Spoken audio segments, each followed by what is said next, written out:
దానికి 2014లో కార్యకర్తలకు ఒక సంక్షేమ నిధి ఏర్పాటు చేశాం. ప్రమాదంలో కార్యకర్తలు చనిపోతే వాళ్ళ కుటుంబాలకి 2 లక్షల రూపాయలు అందించిన పార్టీ తెలుగుదేశం పార్టీ. అసలు అన్న ఎన్టీఆర్ ఏ ముహూర్తంలో పార్టీ స్థాపించారో నాకు తెలియదు, కానీ భారతదేశంలోనే కార్యకర్తల పార్టీ అంటే గుర్తొచ్చే పార్టీ ఒక తెలుగుదేశం పార్టీ. అంతెందుకు, మన పిల్లలు చదివించడానికి ఆర్థిక ఇబ్బందులుంటే ఆ పిల్లల్ని దత్తకు తీసుకుని చదివిస్తుంది నా తల్లి భువనేశ్వరి అమ్మ. నాకు అక్కా చెల్లెలు లేరు, అన్న తమ్ముడు లేరు, ఇంట్లో ఒక్కడనే. కానీ అన్న ఎన్టీఆర్ నాకు 60 లక్షల మంది అక్కా చెల్లెలు అన్న తమ్ముళ్ళు ఇచ్చారు. కార్యకర్తలు తెలుపుతున్నాం, మిమ్మల్ని నా గుండెల్లో పెట్టుకుని కాపాడే బాధ్యత వ్యక్తిగతంగా నేను తీసుకుంటాను. అందుకే ఒక ఎర్ర బుక్ తయారు చేశా. ఏ అధికారులైతే చట్టాన్ని ఉల్లంఘించి మన ఇబ్బంది పెట్టారో, ఏ వైకాపా నాయకులైతే చట్టాన్ని చుట్టాలుగా మార్చుకుని మన ఇబ్బంది పెట్టారో వాళ్ళందరి పేరు ఈ ఎర్ర బుక్ లో ఉంది. వాళ్ళు ఎవరిని నేను వదిలిపెట్టాను. 2 నెలల్లో మన ప్రభుత్వం రాబోతుంది.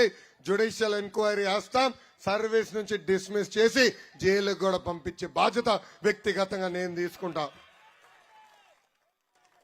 అందుకే ఈరోజు ఎర్ర బుక్ పైన కూడా కేసు పెడుతున్నారు. కోర్టుకు వెళ్ళారండి.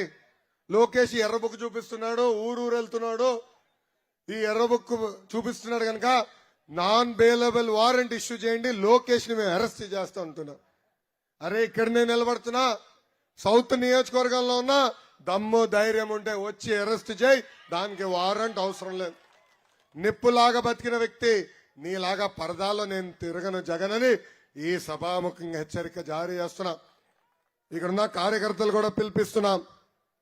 గత 5 సంవత్సరాల్లో మన పైన అనేక కేసులు పెట్టారు, మన ఇబ్బంది పెట్టారు.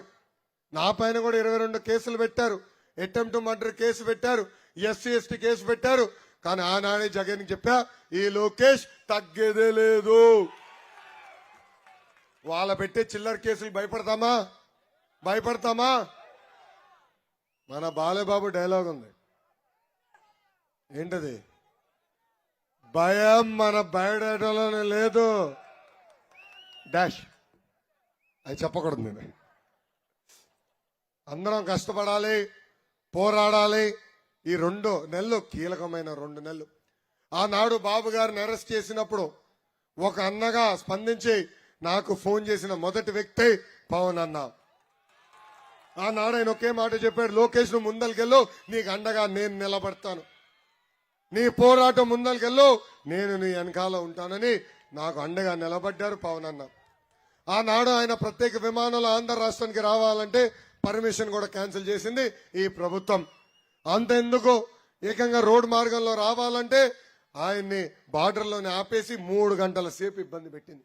ఆనాడే పవన్ అన్న నిర్ణయించాడు, తెలుగుదేశం పార్టీ జనసేన పార్టీ కలిసికట్టుకు వెళ్ళి ఈ సైకోని 2024లో తరిమి కొట్టాలని. అందుకే పసుపు సైన్యానికి జన సైనికులు నేను పిలిపిస్తున్నా, కలిసికట్టుగా మనం పనిచేయాలి. ఈ పేటీఎం బ్యాచ్ కి పనిపాటు ఉండదు. 5 రూపాయలు ఇస్తే పనికి మళ్ళీ పోస్టులు పెడతారు. పసుపు సైన్యం పేరుతో జన సైనికులకి తిడుతూ ఒక పోస్ట్ పెడతారు. అదే విధంగా జన సైనికుల పేరుతో పసుపు సైన్యాన్ని తిడుతూ ఒక పోస్ట్ పెడతారు. అంటే మన మధ్యలో చిచ్చు పెట్టడానికి ప్రయత్నిస్తున్నారు. మనందరం అప్రమత్తంగా ఉండాలా. మన లక్ష్యం ఒకటే, hello AP, hello AP, hello AP. ఇది గుర్తుపెట్టుకోవాల్సిందిగా అటు పసుపు సైన్యాన్ని